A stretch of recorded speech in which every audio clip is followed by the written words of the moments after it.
زه تاسو ته په دې ویډیو کې داسې یو وظیفه ښایم چې په دې سره به ان شاء الله ستاسو دعاګانې قبلېږي.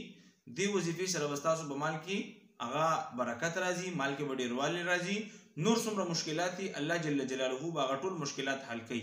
وظیفه څه ده؟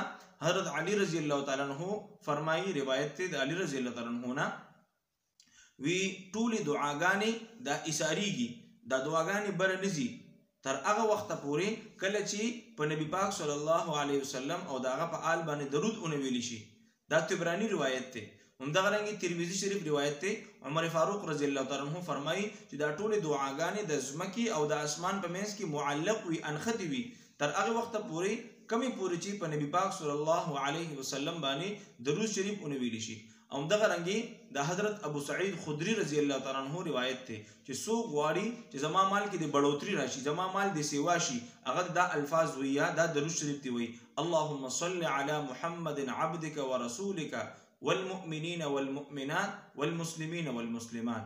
اللهم صل على محمد عبدك ورسولك وعلى المؤمنين والمؤمنات والمسلمين والمسلمات.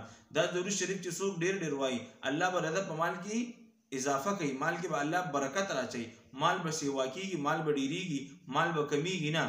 دین علاوه د فضایل درود او سلام کې راغلي دي. ارشاد نبی پاک صلی الله علیه وسلم فرمایي چې تاسو کې د یو کس نه یو سیز یو خبره یې رشي فورا درود شریف وایي، هغه یرشي وسیز به تاسو ته الله پاک را یاد کی ان شاء الله.